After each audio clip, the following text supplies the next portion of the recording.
Welcome to the HCI family of podcasts. We're your source for personal, professional, and organizational growth and development.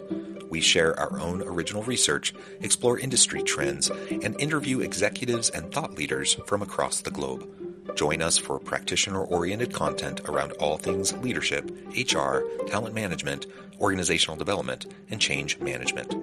Maximize your personal and organizational potential with the HCI family of podcasts.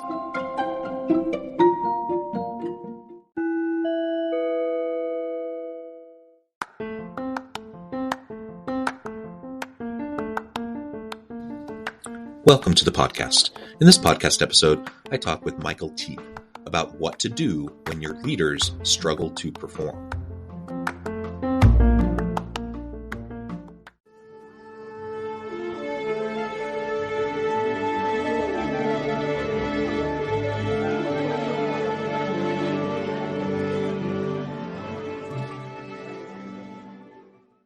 Michael Teape, welcome to the conversation today.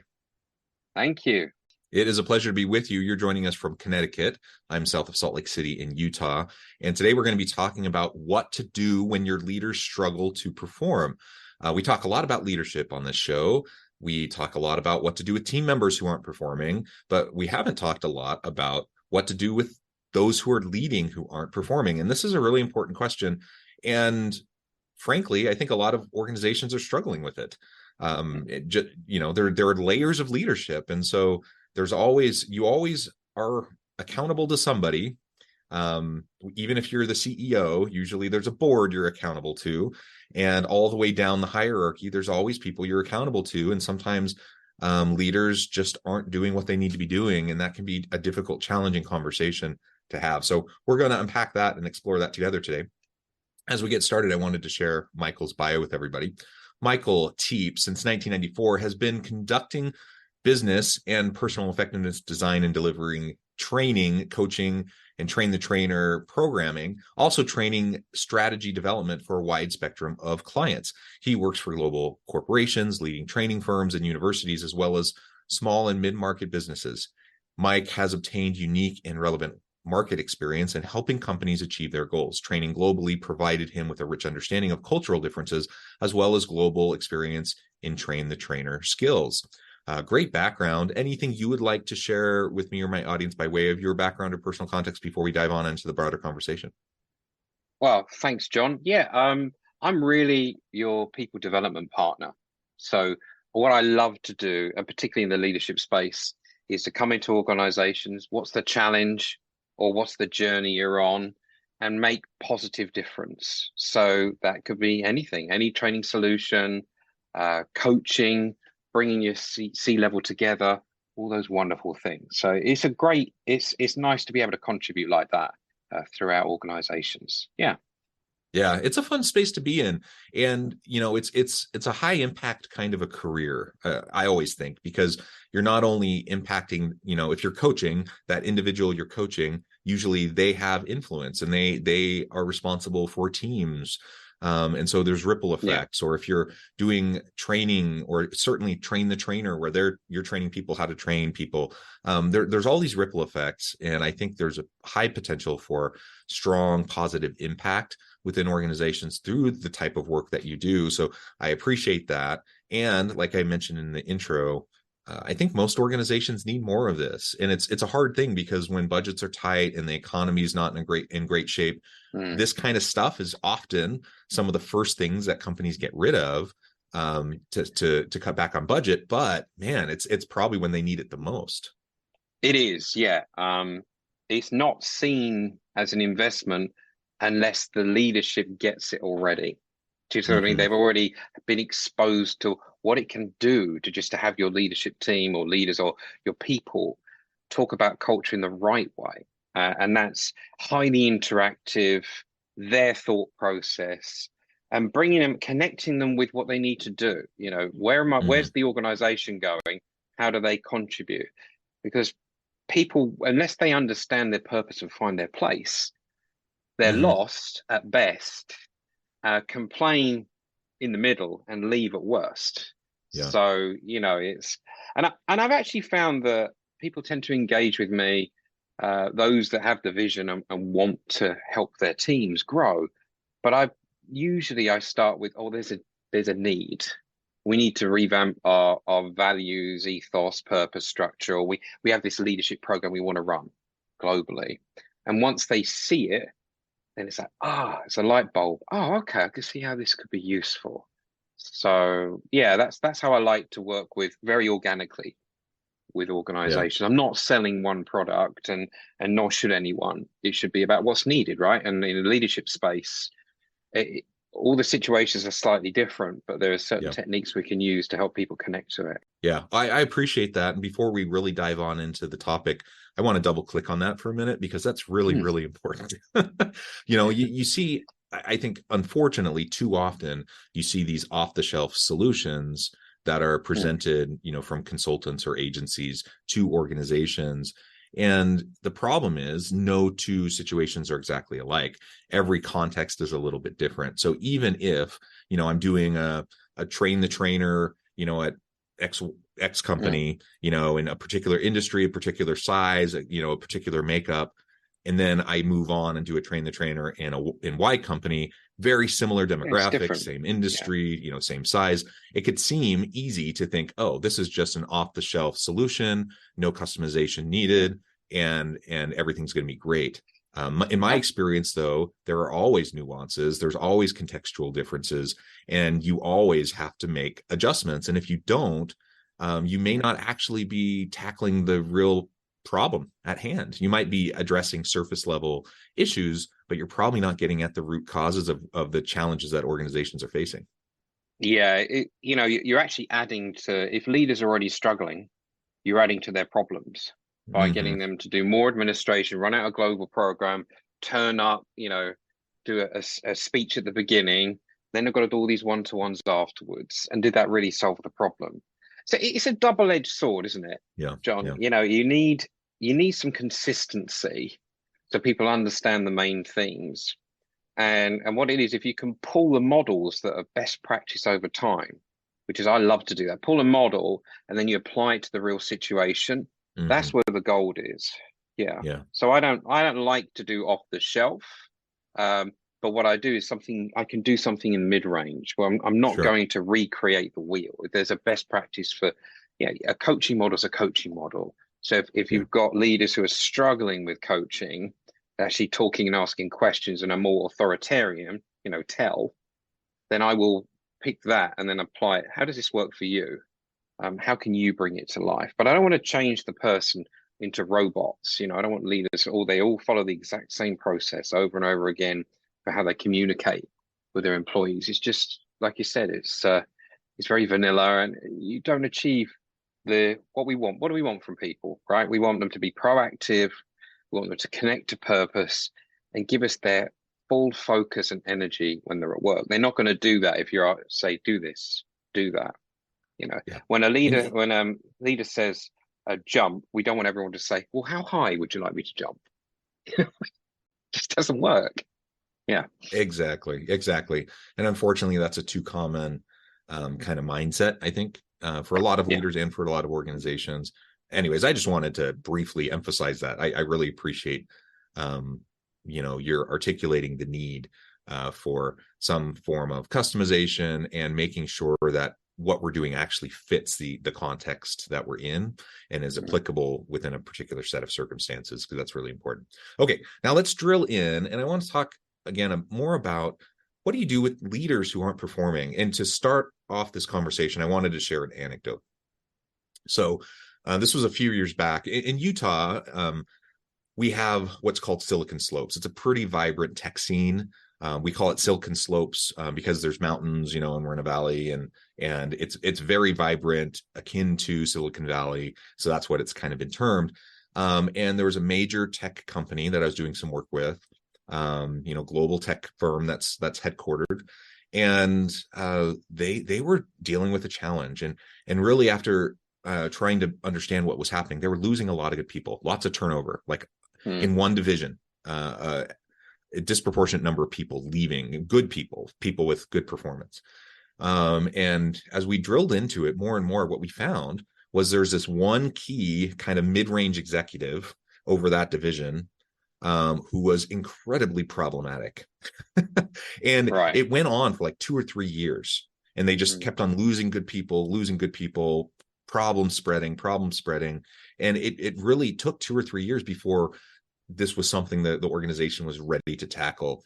And, certainly this is something I had thought about before that point in time, but that just hit it home to me so clearly how much good positive influence a good leader can have over teams of people, but also the disruption they can cause mm, and the harm they can cause if you have someone in a leadership position who is not performing, not doing the things they're supposed to be doing, and in some ways actually causing harm and actually hurting the teams, hurting the organizations, and certainly the individuals who end up choosing to leave to get out of that environment.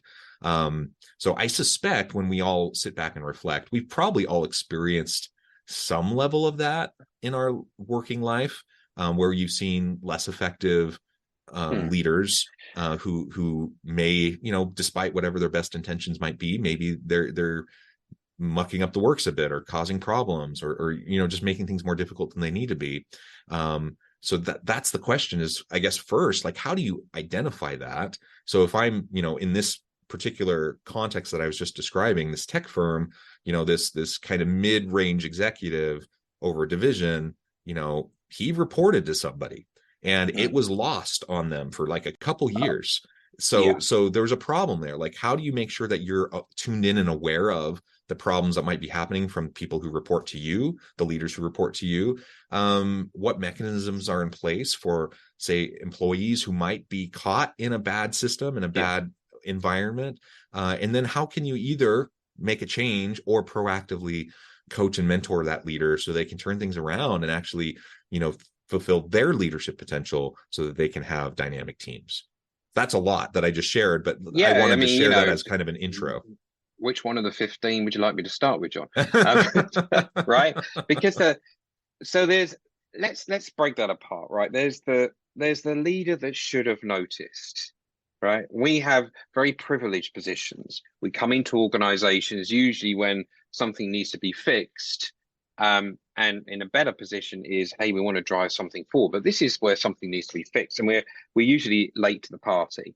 Mm-hmm. And when we talk to those leaders, the ones that were in charge and, we feel should have noticed or should have been looking for signs throughout this, they often say, oh, well, it wasn't too bad, or the work was, something was good and they let it slide. Like their work was really good, the results were really good, and then they let the communication slide. Yeah. Or it's really, they notice it quicker when they're not getting the results from the division. Does that make sense? So it's very Mm-hmm. measured and results focused, the Yeah. brain. Um, and also there's a lot of doubt. A lot of these leaders would say to me, and I'm sure to you, Jonathan, in your work, is that, well, with hindsight, I should have dealt with this earlier. So there's Mm-hmm. something that they're like, and usually if they've heard a grievance or something, they tend to need more than one situation in order to feel that they could bring it up, let alone do something about it. So there's a little bit of caution around, don't want to upset anything yet, who's right and who's wrong. So there's too much doubt in that mindset.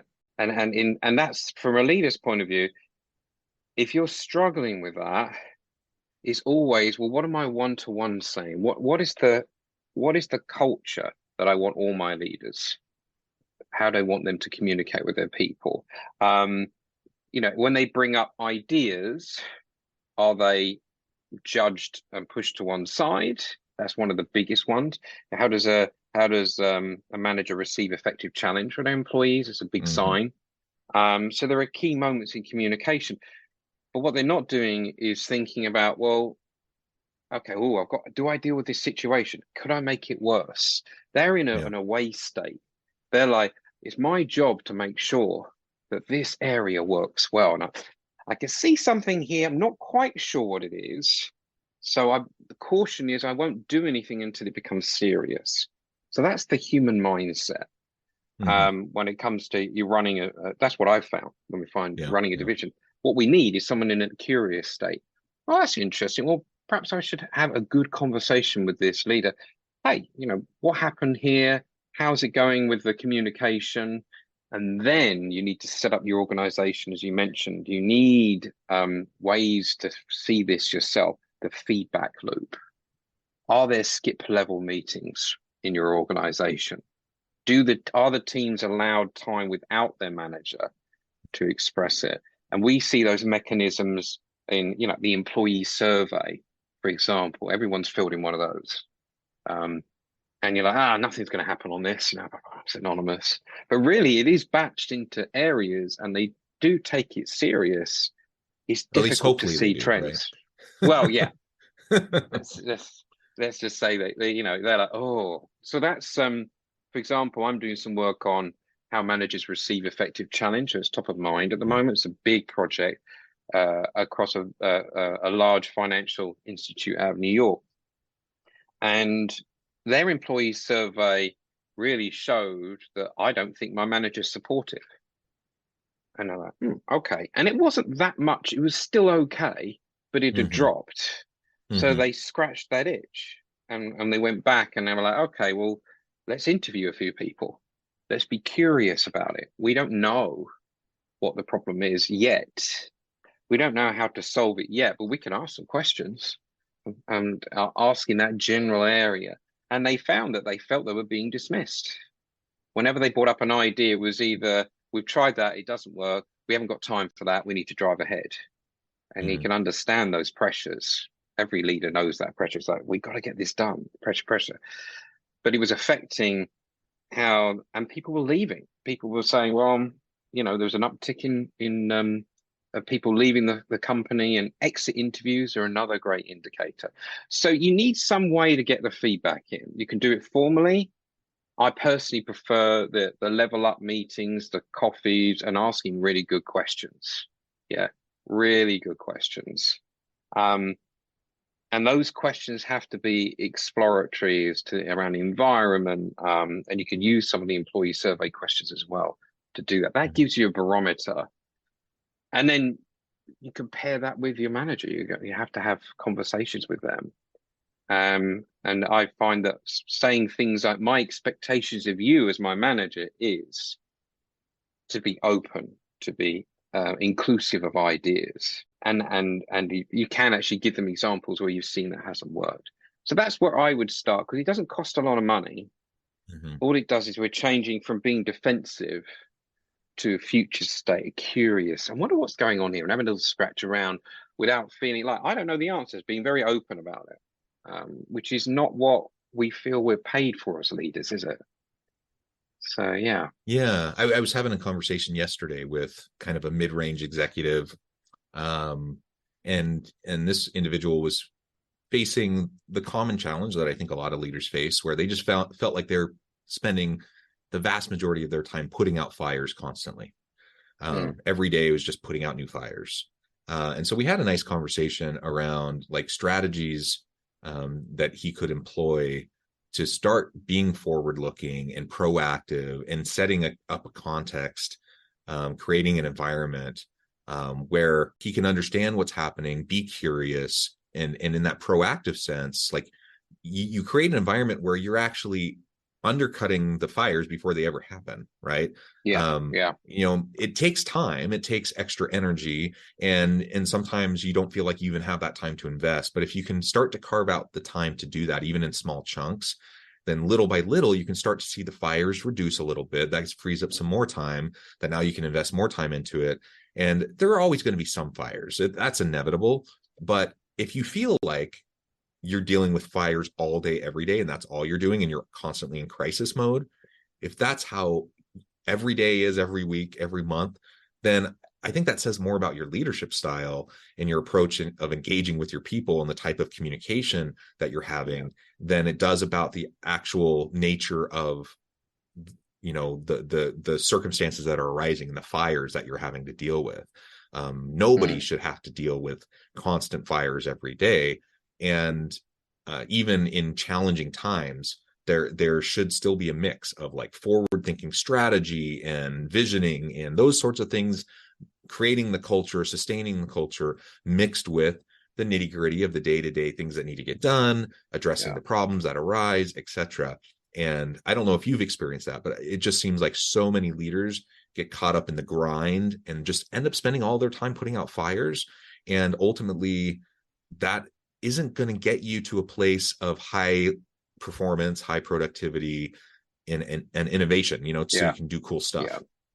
I mean, I'm working right now with a couple of CFOs, COOs, and I'm tended to find that I've noticed since COVID, because that's when we overloaded on crisis. They're all running around dealing with crisis. They're not strategically thinking. And I'm like, you have all this experience. You know how Yeah. to do Yeah. this.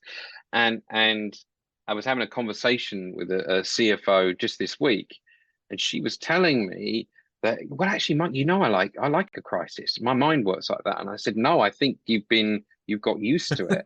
Yes. And you're getting praise for putting out the fires. So you're not concentrating. Why does every conversation have to be an urgent one around crisis and deadlines? To me, a crisis is not something that needs to be, if it's not needs to be done this week, it's not a crisis. It's a bit like CNN. Sorry, CNN, but not everything can be breaking news. Right.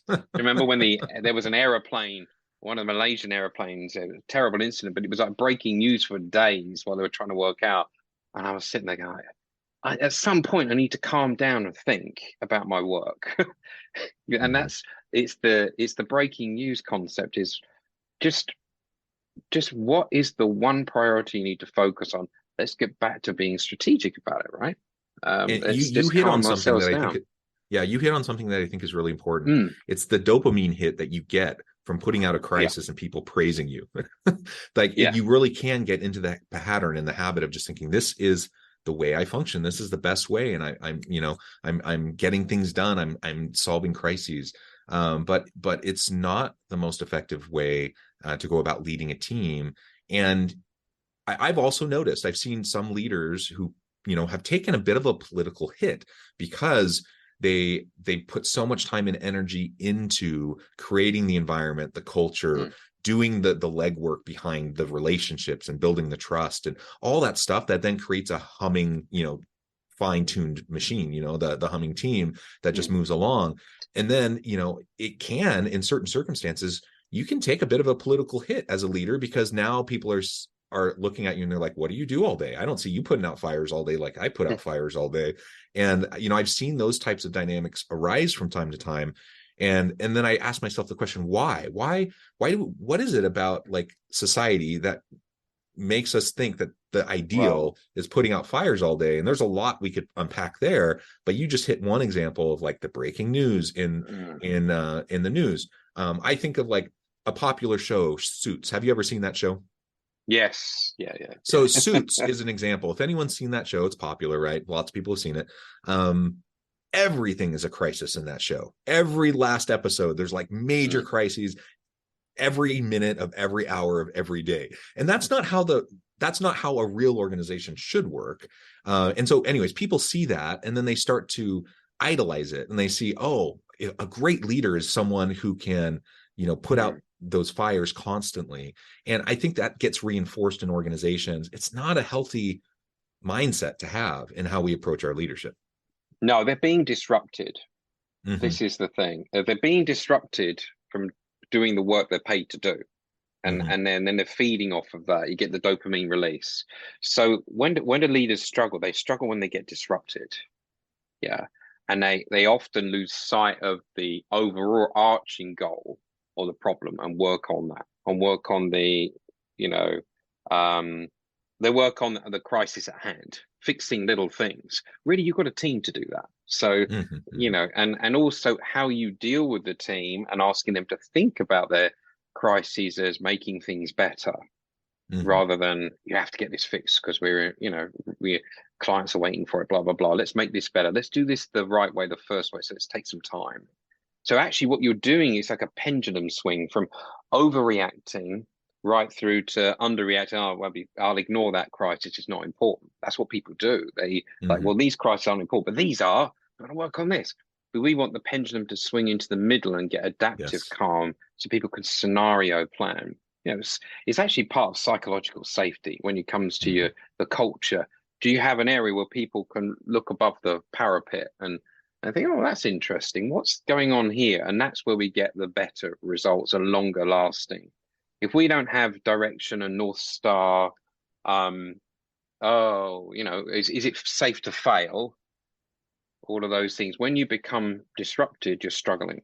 It's when those things are less. So we have to spend time, actually more time, not talking about the problem, but talking about how are we communicating. Going back to your culture point, become the driver, the forward momentum towards the North Star, rather than get crisis. And that's where a lot of leaders struggle. And that's just one area, isn't it? Yeah. Well, Michael, I note the time. I need to let you go here in just a minute. We've only scratched the surface. There's so much more we could dive into on this topic and related topics, but we're going to have to leave it there today. Before I let you go, I just wanted to give you a chance to share with the audience how they can connect with you, find out more about your work, your team, and then give us a final word on the topic for today. Great. Thank you, John. Michael Teape. You'll find us. Our website is teapetraining.com. If you Google Teape, Teape, it's the first thing that comes up. I can't even avoid you, even if I tried. So I'm there. The best way to get in contact with me is LinkedIn or send us an email from there. And let's talk about your challenges. What's your people development challenges? Love to find out, give some hints and tips from what our work over the years. You never know, it might be helpful. So that's where I'm with that. And my final thought on leaders as they're struggling is that they're human beings. So it really helps to give them maybe an independent person, or allowing them to look above their day-to-day, filling out the reports and the crisis. Is that, let's just take a moment. Yeah. Let's look where we've been. Let's see the forest for the trees. So if we could provide them with that moment and ask them how they're doing, but really asking them how they're doing, we'll get more people back on track and feeling good about that, and less stress as well. So that's my thought on that, John. Well said, Michael. Thank you so much. It's been a pleasure. I encourage the audience to reach out, get connected, find out more about what Michael and his team can do for you. And as always, I hope everyone can stay healthy and safe, that you can find meaning and purpose at work each and every day. And I hope you all have a great week.